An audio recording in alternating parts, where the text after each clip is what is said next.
In this week's video, I'm going to be answering a question that came over on my blog last week about how to raise successful children.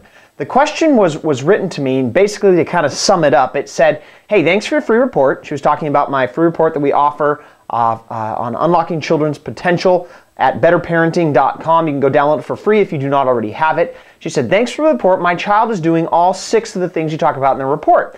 But my question is, what about moving forward as my daughter grows up? This lady wrote in, her child's now 4 years old. She wants to know, will she stay as smart and as effective and as motivated as she is right now as she goes into her future years? I thought this was a really great question, and I wanted to share a piece of insight I've recently received from reading this book, which is called Talent is Overrated. It's by Jeff Colvin. Hopefully I pronounced that last name right. Hopefully, Jeff, you'll forgive me if I did not. Anyways, fantastic book. I've not quite finished reading it. You can see I'm about halfway through, but it outlines some pretty interesting principles that I wanted to bring to your attention. There's lots in there. Obviously, don't have time to go over the whole book. You can go check out this book maybe at a library or pick one up on Amazon.com or something if you'd like to read about it. But one principle I wanted to bring to the attention of the mom who asked this question was in this book they talk about a principle called dedicated practice.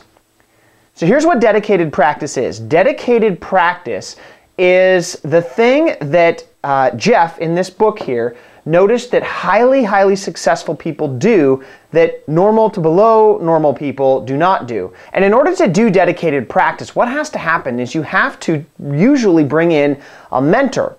To mentor for a child, a young person, who knows all the intricate ins and outs of what it's going to take to develop this child's passion and talent to their fullest potential.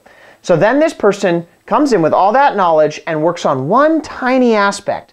As an example, I was a baseball player growing up, and my mom actually got me a mentor, a coach like this. And I remember for the very first day, all we worked on was how my hands would react when swinging a baseball bat before the pitch was thrown. And he said, I don't care what happens to the ball. I just want to make sure your hands do the right thing. They couldn't drift when the pitch was in. They had to stay locked back. Anyways, complicated stuff, and I have no idea if you're interested in baseball, so maybe it's worthless to you. But the point being, a mentor taught me to focus on one tiny aspect of my talent that I was trying to develop, and that was eventually successful in developing to a very high level. And that is what I would suggest to you. If you have a child who's doing well and you want to ensure that they continue to do well, I would say pick up this book, study the principles that they talk about specifically in regards to deliberate practice, and find a mentor who can get your child the in and out knowledge that it takes to actually put in that deliberate practice so that you can keep the ball rolling with how well you're doing right now. If you fail to get your child a mentor, I don't think it turns out well for you. So hopefully that was a little piece of insight. Get a resource that I think is really going to help you, and I look forward to talking to you next week with a different question.